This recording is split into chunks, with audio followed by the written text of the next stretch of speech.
And I've entitled this, A Match Made in Heaven. Hosea is a preacher, a prophet. He's God's spokesman to a godless people in a tumultuous time. And that right there, my friend, is stress. Hosea was the lone voice, or one of very few, in that very wicked time. But Hosea had more than a rough ministry. He had an excruciatingly painful home life. Love, passion, and the direction God himself sent the prophet put him in a marital relationship that would bring him sleepless nights, heartache, wounded pride, embarrassment, and frustration. When the Lord first spoke through Hosea, he told him, "Go take a prostitute as your wife and have children of adultery, because this land is flagrantly prostituting itself by departing from the Lord." Now, this version uses the word prostitute. Other versions use different words. We don't know that she was a professional or that she actually was paid for her services, or if she was just a woman of ill repute and not the best judgment. But one way or another, it's a shocking thing to hear that God tells a man that he has chosen to be a prophet and a preacher, tells him to go marry a woman like this. That's shocking to me. Hosea went and married Gomer, daughter of Diblaim, and she conceived and bore him a son. Then the Lord said to Hosea, "Name him Jezreel, for soon I will bring the bloodshed of Jezreel upon the house of Jehu, and I will put an end to the kingdom of Israel. And on that day I will break the bow of Israel in the valley of Jezreel." Gomer again conceived and gave birth to a daughter. And the Lord said to Hosea, "Name her Lo-Ruhamah, for I will no longer have compassion on the house of Israel, that I should ever forgive them. Yet I will have compassion on the house of Judah, and I will save them, not by bow or sword or war, not by horse and cavalry, but by the Lord their God." After she had weaned Lo-Ruhamah, Gomer conceived and gave birth to a son. And the Lord said, "Name him Lo-Ammi, for you are not my people, and I am not your God." Man, these are some very, very strong words from God to Israel. "Yet the number of the Israelites will be like the sand of the sea, which cannot be measured or counted. And it will happen that in the very place where it was said to them, 'You are not my people,' they will be called sons of the living God." And Hosea's home life becomes a microcosm of what's going on in the country at large. But let's remember this. Hosea doesn't tell us, and so we don't know what was already in his heart. Was this the woman he desired anyway? Did he have a thing for Gomer? Did he want to marry Gomer? Was this God giving him a green light and waving a caution flag in his face at the same time? I can't say that's the case, but I can't say it's not the case. The other question is, how much of what Gomer would become had she already become? He marries her. They have children. Now, we can assume the children are his, but we saw that wording up there where it says children of adultery. So we can assume the children are his, or we could guess maybe they're not, or maybe one or two of them is, and another one or two. We don't know what the case is because we're not told. But I think there is a little bit of evidence that these kids, or at least one of them, almost for sure, was not Hosea's child. Names have significance in the Bible almost always. And God is careful about the names in this situation. He doesn't leave it up to Hosea. You know, Hosea and Gomer aren't sitting on the couch at night thumbing through baby books, looking at names that might be cute. They're not choosing the kids' names. God said, "I've got some names for them."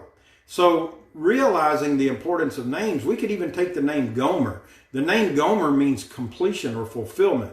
And Gomer basically represents the fact that God has had it up to here, that he is fed up with Israel and their spiritual adultery, and he's not going to take it anymore. Gomer's dad's name was Diblaim, and which is a funny name, but it literally translates as a double-layered grape cake. I don't know if I've ever had a grape cake, but it sounds pretty good to me. A double-layered one sounds even better. But he represents an excessive appetite for sensual pleasures. Then you have that first son. God says, name him Jezreel. And Jezreel means God sowed or God scattered, because when you sow seed, you scatter it. And he signifies the impending doom of the kingdom and the scattering of the people among the nations. Then she has a daughter, bless her heart. She gives her the name, because God said to, Lo Ruhamah. I hope she had a nice nickname, because that's a rough one. But besides being an awful name to saddle a kid with, it means she will not be shown compassion. That's what the name means. Her name indicates that God has rejected this sinful people. And then the last child's name is Lo-Ami, and it means not my people. I think it's almost certain that this kid, this boy, was not Hosea's son. Not my people. I mean, that's a bitter name, and it's basically saying, look, he's not your son, and these aren't my people. They don't behave like my people. They don't worship me like my people. They may carry the name, but they're not my people. But thank God, and I do mean thank God, the story's not completely told in chapter 1. Despite the harsh judgments against his people and the weighty assessment of their spiritual condition, I want you to get this next phrase.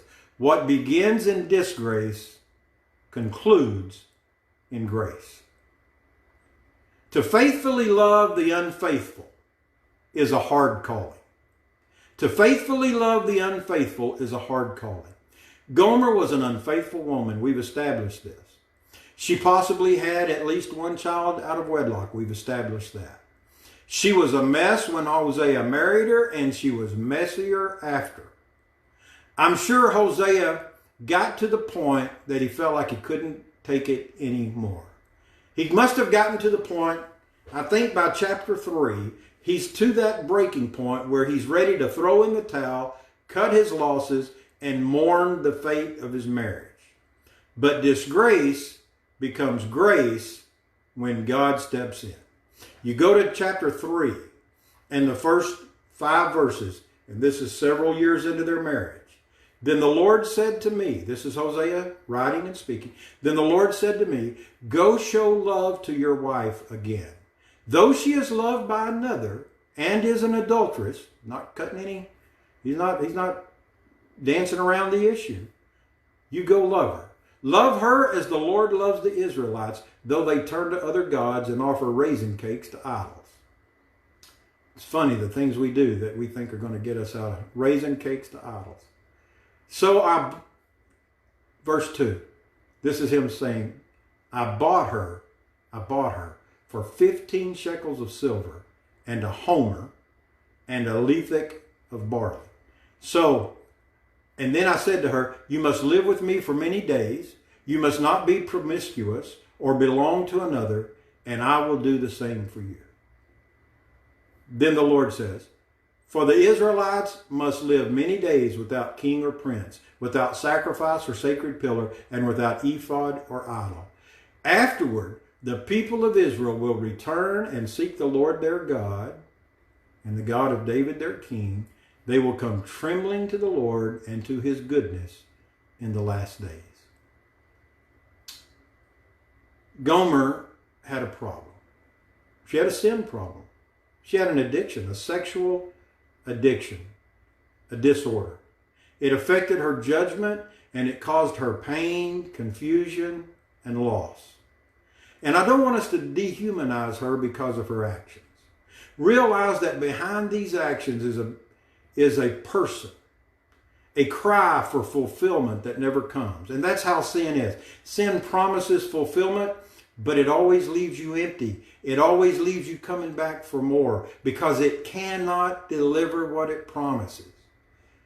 She's a woman searching for meaning that isn't there, longing for peace that never breaks through the turmoil of her soul. And I think she must have gotten to the point where she felt like everything was lost. She felt like there was no hope.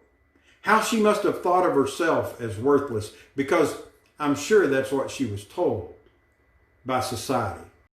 And then, when everything seems the most lost, when hope is gone, Hosea shows up on the front porch. He's emptied his checking account, and he's picked his pantry bare. He brings a ransom to this man who should have had no claim on his wife in the first place. This nameless piece of human excrement who has defiled his wife and disrupted his home. And if you wonder why I'm so harsh on this guy, I wouldn't be. Just for the adultery side of it, I wouldn't be that harsh on him. What really ticks me off about this guy is that he took Gomer and he got what he wanted from her, and then he was willing to sell her back. And don't you see that this is grace? This nameless dude is representative of the devil.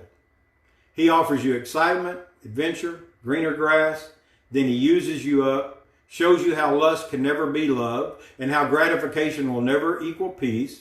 He cheapens you. He tells you that you are worthless, and no one with any self-respect would give you the time of day. He leaves you feeling empty and lost. And Hosea is representative of God.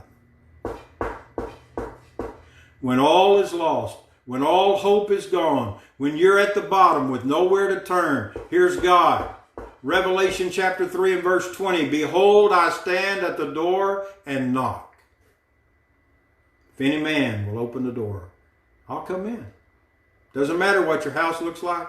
Doesn't matter whether you're ready for me or not. Doesn't matter what a mess you made of your life. Just open the door. Just open the door. Just open the door and let me in. Hosea is God knocking on the door. He's brought an offer the devil can't refuse. The hand knocking on the door has nail scars in it. The feet standing on that porch are pierced. His face is badly beaten and his head bears the imprints of a thorny crown. Across his path is the shadow of a rugged cross, and behind him is an empty tomb. Hosea says to Gomer, you come with me, baby, and I'm going to help you through this. I will abstain. You're going to abstain, and I'll abstain with you, and we're going to break this addiction. We're going to break these bonds of sin. I will carry your load. I will bear your sin. We will beat this thing together, you and me. And Jesus says to you and I, and to the most broken among us, I will become your sin. I will bear your fault. I will bear your guilt, and I will resurrect in you my image. In 2 Corinthians chapter 5 and verse 21, God made him, that's Jesus, who knew no sin, to be sin on our behalf, so that in him we might become the righteousness of God. Jesus just, you know what he did? He switched checking accounts with us. He said, here, you take mine and I'll take yours. You're bankrupt and I've got all you'll ever need right here. That's called imputed grace in the New Testament. I like what Derek Bass of the Gospel Coalition says about this story. Very succinct. He said the scandal is the point. You know, it bothers us because it's so scandalous. He said the scandal is the point, and we must let it have its full effect. God's boundless love for sinners is shocking and awful all at once, especially when you consider the sinless Savior, God incarnate, hanging naked on a Roman cross. This is grace. This is what grace looks like. Grace wades through the muck and the mire, the open sewage of human filth, to embrace the one drenched in the stench of sin. Grace is for the broken. Gomer, Hosea, Jean. Grace is for the broken. Only the broken need it, and only the broken